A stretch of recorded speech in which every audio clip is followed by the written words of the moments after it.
حمزہ شہباز شریف وزیر اعلیٰ پنجاب رہیں گے یا نہیں؟ سپریم کورٹ آج چیف جسٹس عمر بندیال کی سربراہی میں 3 رکنی بینچ سماعت کرے گا۔ ہفتے کو سپریم کورٹ نے بعد النظر میں ڈپٹی اسپیکر کی رولنگ رد قرار دی تھی۔ حمزہ شہباز کو ٹرسٹی وزیر اعلیٰ کے طور پر کام کرنے کا حکم دیا۔ عدالت نے ڈپٹی اسپیکر کو ریکارڈ سمیت اور چودھری شجاعت کے خط کے ساتھ آج طلب کیا ہوا ہے۔ ڈپٹی اسپیکر دوست مزاری کے وکیل عبدالقادر نے 3 سوالوں کے جواب کے لیے مہلت مانگی تھی۔ وزیر اعلیٰ کا کیس، حکمران اتحاد کا فل کورٹ کی درخواست دینے کا فیصلہ۔ حکمران اتحاد کے قائدین آج مشترکہ پریس کانفرنس میں اہم اعلان کریں گے۔ وکلاء کے ساتھ سپریم کورٹ جائیں گے۔ ایم کیو ایم کے رہنما بھی ساتھ ہوں گے۔ وزیر اعلیٰ کا انتخاب، بار اپیل اور متعلقہ درخواستوں کو یکجا کرنے کی بھی استدعا ہوگی۔ کاف لیگ کے سربراہ چودھری شجاعت حسین بھی عدالت میں پیش ہوں گے۔ بار کا بھی آرٹیکل 63 کی تشریح کے لیے فل کورٹ بینچ بنانے کا مطالبہ کے بہر آج سیکورٹی سخت ہوگی۔ سپریم کورٹ کا حکم نظر انداز، ٹرسٹی وزیر اعلیٰ حمزہ شہباز شریف نے بھاری بھرکم کابینہ بنا لی۔ 37 رکنی کابینہ نے گورنر ہاؤس میں حلف اٹھا لیا۔ گورنر بلیغ الرحمان نے کابینہ ارکان سے حلف لیا۔ پیپل پارٹی کو بھی پنجاب کابینہ میں بھرپور حصہ دیا گیا۔ پنجاب کابینہ کے حلف پر چودھری پرویز الہی کا بھی رد عمل سامنے آ گیا۔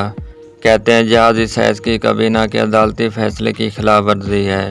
ٹرسٹی وزیر اعلیٰ نے اقتدار کے لیے خزانے کا منہ کھول دیا۔ ہر 3 میں سے ایک شخص کو وزیر بنا دیا گیا۔ غیر آئینی اقدام کے ارتکاب حکمرانوں پر توہین عدالت بھی لگنی چاہیے۔ اتنی کابینہ بنانا عدالتی احکامات کی خلاف ورزی ہے۔ پی ٹی آئی رہنما فواد چودھری کہتے ہیں ڈپٹی اسپیکر طلبی کے باوجود نہ آئے، یہ حکم کی دھجیاں اڑائی جا رہی ہیں۔ فل کورٹ بنانا چیف جسٹس کا اختیار ہے۔ لگتا ہے حکمرانوں کا سپریم کورٹ پر پھر حملے کا ارادہ ہے۔ مسائل کا وحید حل انتخابات ہیں۔ پہلے الیکشن کمیشن کی تشکیل نو کی جائے۔ پی ٹی آئی رہنما فرق حبیب نے کہا کہ یہ انوکھے لاڈلے بننا چاہتے ہیں۔ یہ 186 ووٹوں کی جگہ 189 ووٹوں والے کو وزیر اعلیٰ بنانا چاہتے ہیں۔ جتنی بڑی کابینہ بنا لیں، آج فیصلہ ہو جائے گا۔ شیخ رشید کہتے ہیں پارٹ ٹائم وزیر اعلیٰ کا دماغ ہل چکا ہے، بہتر ہے عقل سے کام لیں۔ معاملات خوفناک ہوتے جا رہے ہیں۔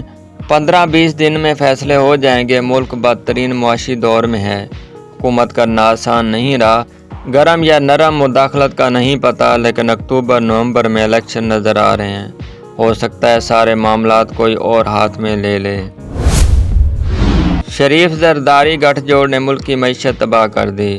پنجاب میں جو کچھ ہوا، ملک کی سیاست یہاں ہو گئی۔ قوم سے مل کر ان کی سازشوں کو ناکام بنائیں گے۔ عمران خان کی بنی گالہ اجلاس میں گفتگو۔ تحریک انصاف کے اجلاس میں وزیر اعلیٰ اور عدالتی امور پر بھی غور کیا گیا۔